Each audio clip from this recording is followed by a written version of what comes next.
If you're looking for the biggest mid-size three-row SUV you can get in a GMC or a Chevy showroom, look no further.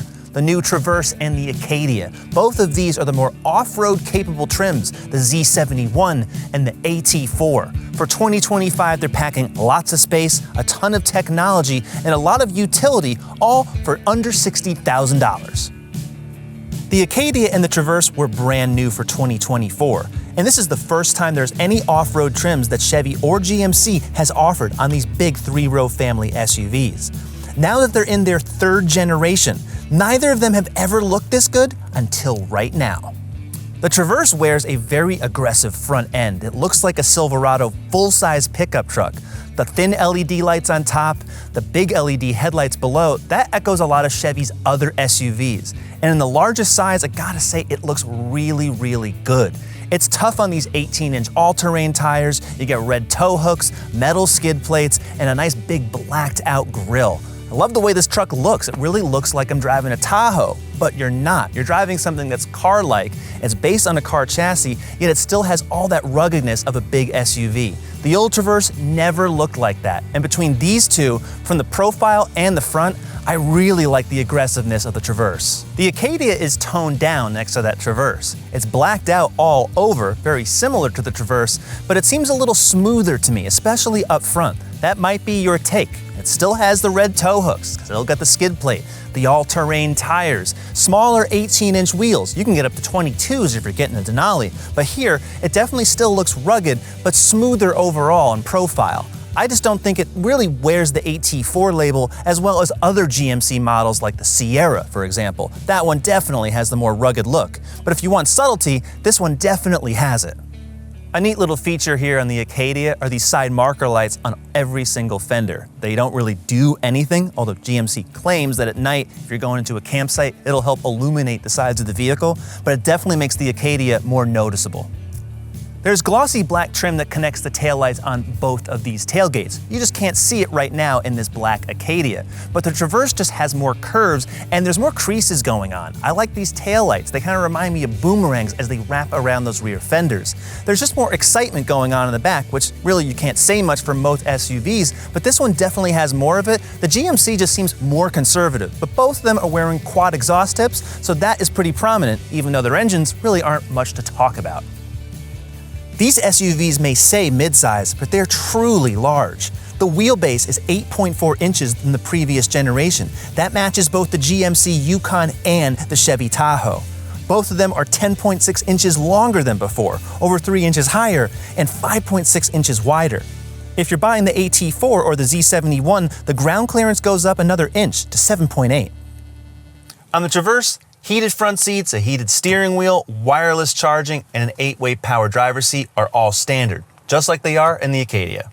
The first thing you'll see in the Traverse are these extra large screens. The second thing you'll notice are all the red accent marks on the dash, including the red stitching on the seats. That's because this is the Z71.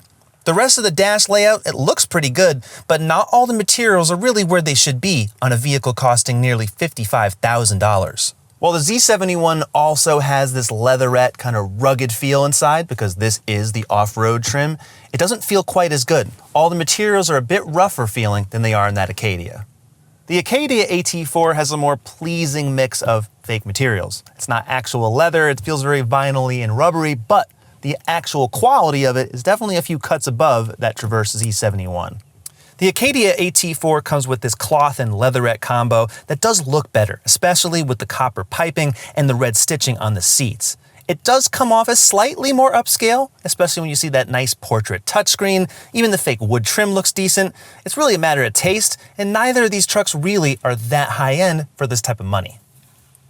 When you get the Acadia, you're getting a power passenger seat and also the option for cooled front seats, which this one has. Can't get that on the Traverse Z71. And a standalone option for both trucks, a panoramic moonroof, which I think opens up this black cabin. You really need the light.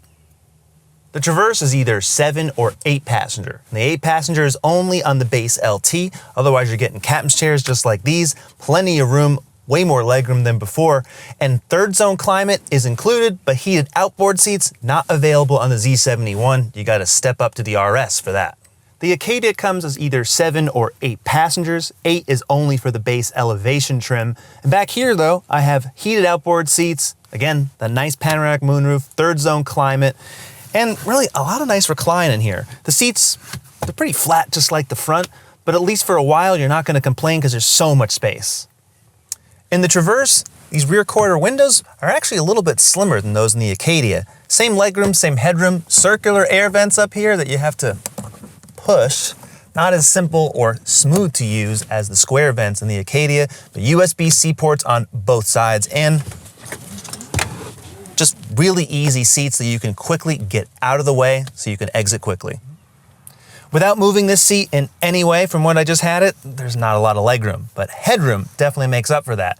The roof is scalloped, so that's pretty ample. Air vents right here, USB-C ports on both sides, and just in case you're about to get too claustrophobic, the quick release really gets this seat up and out of the way fast. These SUVs have some of the biggest cargo capacity in the 3-row class. Check them out, 23 cubic feet behind the third row, 57 when that's folded, and when everything is folded, over 97. The only downsides with the AT4 and Z71 are manually folding third row. If you want the power release, you're gonna have to step up to higher trims. These SUVs are very large and they pack very small engines with a lot of horsepower. 2.5-liter turbo inline-4 with over 320 horsepower and over 320 pound-feet of torque.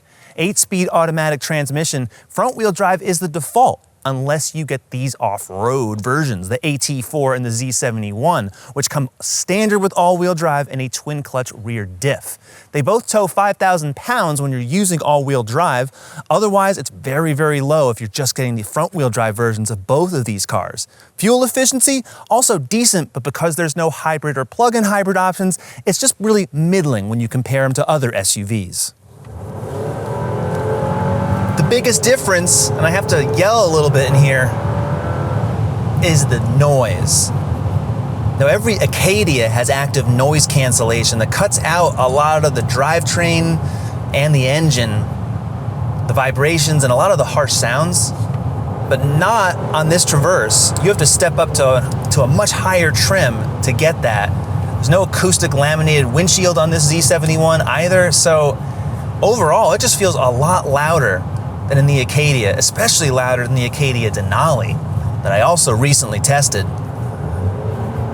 And the engine just groans where it's more muted in the Acadia. You're always hearing it work. And it's not a great sound. There's no vibration to speak of, but the noise just, I wouldn't say it's unbearable, but it grows tiresome.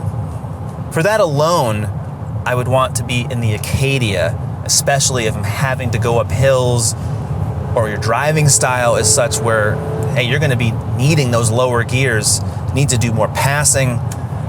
But once you're driving straight, once you've calmed down, the two feel very much the same as you'd expect. And the Super Cruise on this Traverse, just like the Acadia, works really well as an extra option. But having that hands-free capability on marked highways is really good.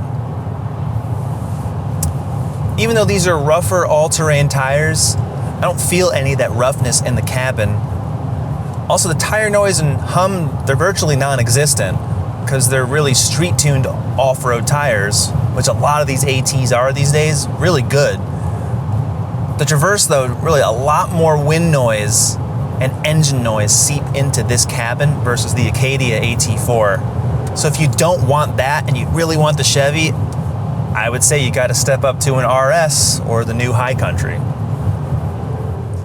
The Traverse Z71 has specially tuned dampers, so there's more rebound. That definitely helps when you're going off-road or any rough trail. But on the road, doesn't feel compromised at all. It rides pretty smoothly, and there's hardly any toss. It's a really, really good system. And they're not adaptive, they're just passive. It's just a normal suspension setup. And the chassis, just like the Acadia, it feels really solid, but the steering, just like the Acadia, kind of falls apart, especially when you're just going off center. I'm just moving just a little bit like this just to demonstrate that there's a lot of play. And that's weird because this is not some big pickup truck. it's just a regular SUV. And a lot of Chevy's latest crossovers in their current generation, they all feel this way, whether it's electric or gas. I'm not really sure what happened because all of their steering systems were so spot on. They spent so much time developing them, and it really made everything feel more car-like. It also just made you feel more secure behind the wheel. So I just don't feel like I'm as in control of the Traverse. It feels kind of every bit as big as it is. It just stands in contrast to how well the chassis is controlled. There is a disconnect there. But choosing the Z71 or the AT4 Acadia, you're going to feel like you're just driving any normal version of those vehicles.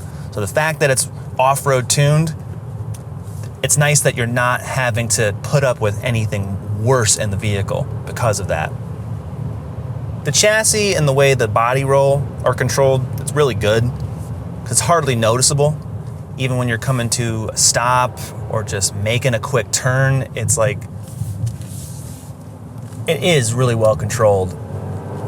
So flat. Doing that without air springs or adaptive dampers. So that part of this whole vehicle, just like the Acadia, is spot on.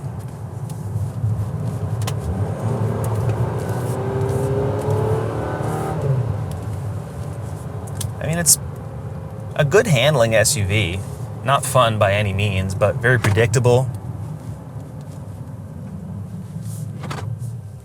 It's got decent brake pedal feel. These aren't its best attributes. Really, it's just driving straight on the road and taking some nice gentle curves. That's where the Traverse Z71 is at its best.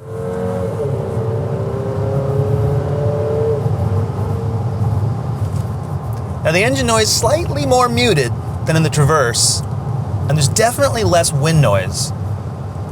There's more isolation in the GMC. In driving this truck, that's the first thing I notice, and that's the extra money that you pay for. It's not just the extra speakers in the stereo. It's the fact that the things you can't hear, you have to pay more for. There's less wind noise. Driving this one is just, it's calmer. And it's still not the quieter three-row SUVs that are out there. If you get into a new Toyota Grand Highlander or a Jeep Grand Cherokee L, you're gonna find more of that luxury experience. Even in the mid-grade trims, they just feel more like that. But both of these SUVs, they're meant for long-haul comfort. Take them for 400 plus miles. Like, I think for that, they're still pretty good. Super Cruise, a great option, just over $3,000 on the Acadia. And you're getting regular updates. You do have to subscribe to it constantly, but it's definitely one of the better hands-free systems out there. And yeah, even though this is the off-road trim, for what that's worth, I think it's definitely better on-road just for the reduction in noise. That alone. And between these two, the shift programming, exactly the same. The response. I mean, the transmission is decently quick to respond. So there's really just not a lot of top-end power for something this big and heavy of a vehicle. Like I've said with the Traverse, it really makes me wish for GM's other four-cylinder engine that they cannot put in the Acadia or the Traverse. It's more powerful, more torque. Steering, just like the Traverse, it's just sloppy off-center. And this is something that old SUVs had. Pickup trucks don't really drive like this anymore. They don't. Oddly enough, I like the GMC Sierra, the nearly 9,000-pound electric pickup truck that I reviewed. Check it out. I think it steers a little bit better than this vehicle, which is so much smaller and lighter. And it doesn't really matter what driving mode you're in. It's just there's a bit of slop on here, and it's not just because this is the AT4. I've driven the Acadia Denali, and it feels exactly the same. But the chassis control and the suspension dampening, everything on here also is great. So while I do feel disconnected from these front wheels in kind of a major way, I again, I don't like how it makes me feel at all. Even Toyota is really doing a way better job with steering feel on big SUVs. Honda as well. Look at the review of the Pilot that we've done. So good steering is out there, but you will not find it in either this GMC or the Chevy. So even though the Acadia wobbles a little bit, you got to control it a little bit more carefully than you would with other SUVs. It's planted. And in low speeds, there's enough torque from the 4-cylinder and it stays quiet enough where you just don't notice all of the moaning and groaning. But even so, when you put your foot down, there's just less of it happening here than in that Traverse. And just like the Traverse, there's a twin clutch rear diff. It acts somewhat like a torque vectoring rear axle. And that's really helpful if you're using the terrain off-road mode. But really, both of these SUVs, they really don't deliver a ton of off-road performance. It's really a tire and a suspension package. I would say it's light, which is why there's really no reason to drive these things off-road. It's not like I'm driving the Canyon AT4X AEV. That one is seriously good off-road. If you want a GMC that's going to tackle anything, that is what you buy. But for a 3-row family SUV, if you just need to traverse, no pun intended, some rougher roads, then either of these cars are going to work really well. They will. Funny enough, I feel like the Traverse is the more off-road capable SUV versus this Acadia, and that's just because of the looks.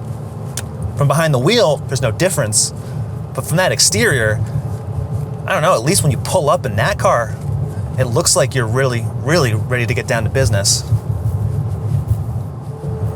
Again, even though there seems like there's a lot of power, and there's more power than, say, a Pilot or a Telluride, it's still just not enough sometimes.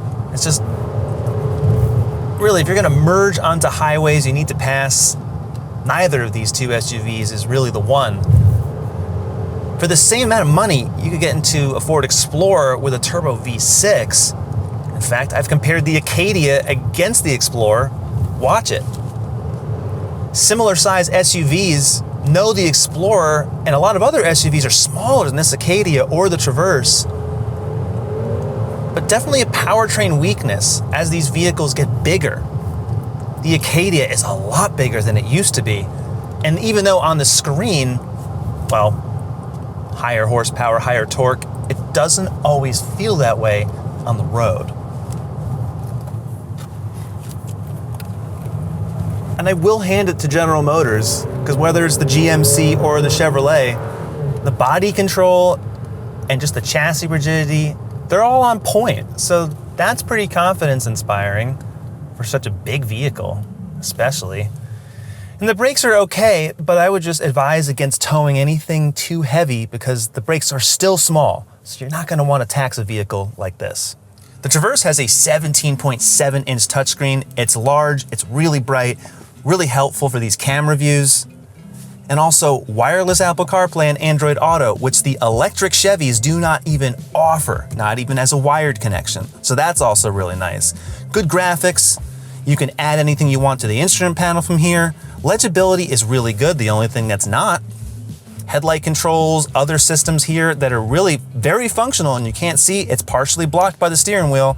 The dome light, why is that here? Could be up here. Hey, why would we want to make things easy where cars have always had them? That is the really tricky part that doesn't make sense here. The climate control, though, does have physical dials and switches. You can also adjust it here, so that's nice. Generally easy to use there. I do like that. There's also plenty of standard safety features. They're really easy to adjust in here. But things like front pedestrian braking, side bicyclist alert, that's stuff that a lot of other cars don't have, all standard on the Traverse. And native Google Maps, really nice. I like that. Again, not a lot of cars do this type of system, and it's over-the-air updatable. I do like what Chevy has done here, but definitely in terms of these controls, they need to be hard buttons and switches. Stuff like this is really not acceptable, but the way it otherwise works is. The digital instrument panel, it's 11 inches. It comes standard, multiple views, including full screen maps. Really easy to adjust right here with a button on the steering column.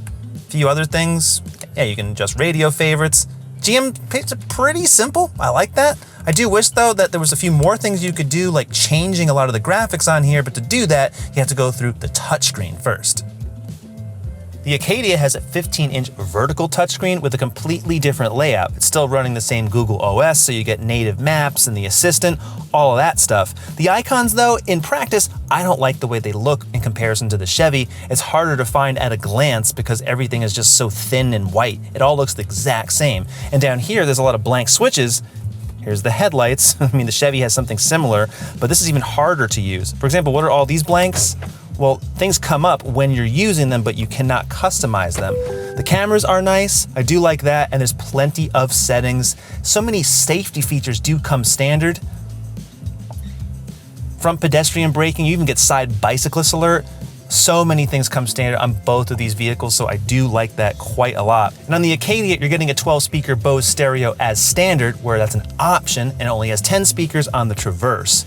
There's also a head-up display, and that's also part of an option package. It's not on our Traverse, but it's really nice to see it here on this Acadia. 360 cameras, like most GM vehicles, pretty good, pretty clear views.